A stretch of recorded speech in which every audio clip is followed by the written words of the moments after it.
श्री सीताराम चंद्राभ्याम नमः। उत्तरकांड 61वां सर्ग।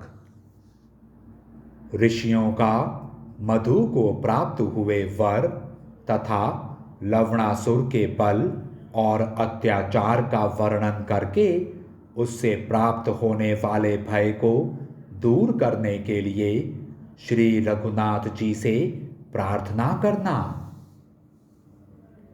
इस प्रकार कहते हुए ऋषियों से प्रेरित हो श्री रामचंद्र जी ने कहा, महर्षियों, बताइए आपका कौन सा कार्य मुझे सिद्ध करना है। आप लोगों का भय तो अभी दूर हो जाना चाहिए। श्री रघुनाथ जी के ऐसा कहने पर भृगुपुत्र च्यवन बोले, नरेश्वर, समूचे देश पर और हम लोगों पर जो भय प्राप्त हुआ है उसका मूल कारण क्या है, सुनिए। राजन, पहले सत्य युग में एक बड़ा बुद्धिमान दैत्य था। वह लोला का ज्येष्ठ पुत्र था। उस महान असुर का नाम था मधु। वह बड़ा ही ब्राह्मण भक्त और शरणागत वत्सल था। उसकी बुद्धि सुस्थिर थी। अत्यंत उदार स्वभाव वाले देवताओं के साथ भी उसकी ऐसी गहरी मित्रता थी जिसकी कहीं तुलना नहीं थी। मधु बल विक्रम से संपन्न था और एकाग्रचित होकर धर्म के अनुष्ठान में लगा रहता था। उसने भगवान शिव की बड़ी आराधना की थी, जिससे उन्होंने उसे अद्भुत वर प्रदान किया था। महामना भगवान शिव ने अत्यंत प्रसन्न हो अपने शूल से एक चमचमाता हुआ परम शक्तिशाली शूल प्रकट करके उसे मधु को दिया और यह बात कही, तुमने मुझे प्रसन्न करने वाला यह बड़ा अनुपम धर्म किया है, अतः मैं अत्यंत प्रसन्न होकर तुम्हें यह उत्तम आयुध प्रदान करता हूँ। महान असुर, जब तक तुम ब्राह्मणों और देवताओं से विरोध नहीं करोगे तभी तक यह शूल तुम्हारे पास रहेगा, अन्यथा अदृश्य हो जाएगा। जो पुरुष निःशंक होकर तुम्हारे सामने युद्ध के लिए आएगा, उसे भस्म करके यह शूल पुनः तुम्हारे हाथ में लौट आएगा। भगवान रुद्र से ऐसा वर पाकर वह महान असुर महादेव जी को प्रणाम करके फिर इस प्रकार बोला, भगवान देवाधिदेव, आप समस्त देवताओं के स्वामी हैं, अतः आपसे प्रार्थना है कि परम उत्तम शूल मेरे वंशजों के पास भी सदा रहे। ऐसी बात कहने वाले उस मधु से समस्त प्राणियों के अधिपति महान देवता भगवान शिव ने इस प्रकार कहा, ऐसा तो नहीं हो सकता, परंतु मुझे प्रसन्न जानकर तुम्हारे मुख से जो शुभ वाणी निकली है वह भी निष्फल न हो, इसलिए मैं वर देता हूं कि तुम्हारे एक पुत्र के पास यह शूल रहेगा।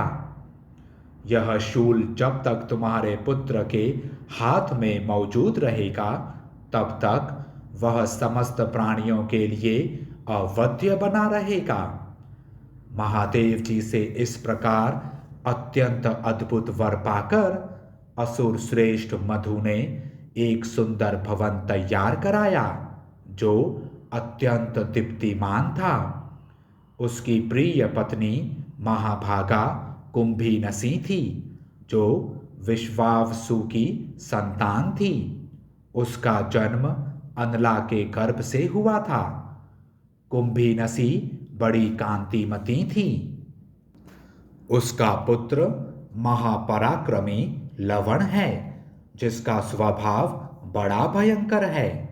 वह दुष्टात्मा बचपन से ही केवल पापाचार में प्रवृत्त रहा है।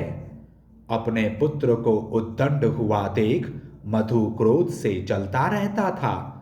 उसे बेटे की दुष्टता देखकर बड़ा शोक हुआ, तथापि वह इससे कुछ नहीं बोला। अंत में वह इस देश को छोड़कर समुद्र में रहने के लिए चला गया। चलते समय उसने वह शूल लवण को दे दिया और उसे वरदान की बात भी बता दी। अब वह दुष्ट उस शूल के प्रभाव से तथा अपनी दुष्टता के कारण तीनों लोगों को, विशेषतः तपस्वी मुनियों को, बड़ा संताप दे रहा है। उस लवणासुर का ऐसा प्रभाव है और उसके पास वैसा शक्तिशाली शूल भी है। रघुनंदन, यह सब सुनकर यथोचित कार्य करने में आप ही प्रमाण हैं और आप ही हमारी परम गति हैं। श्री राम, आज से पहले भय से पीड़ित हुए ऋषि अनेक राजाओं के पास जा जाकर अभय की भिक्षा मांग चुके हैं, परंतु वीर रघुवीर, अब तक हमें कोई रक्षक नहीं मिला। तात, हमने सुना है कि आपने सेना और सवारियों सहित रावण का संहार कर डाला है, इसलिए हम आप ही को अपनी रक्षा करने में समर्थ समझते हैं, भूतल पर दूसरे किसी राजा को नहीं। अतः हमारी इच्छा है कि आप भय से पीड़ित हुए महर्षियों की लवणासुर से रक्षा करें। बल विक्रम से संपन्न श्री राम, इस प्रकार हमारे सामने जो भय का कारण उपस्थित हो गया है, वह हमने आपके आगे निवेदन कर दिया। आप इसे दूर करने में समर्थ हैं, अतः हमारी यह अभिलाषा पूर्ण करें। इस प्रकार श्री वाल्मीकि निर्मित आर्ष रामायण आदि काव्य के उत्तरकांड में 61वां सर्ग पूरा हुआ। जय श्री राम।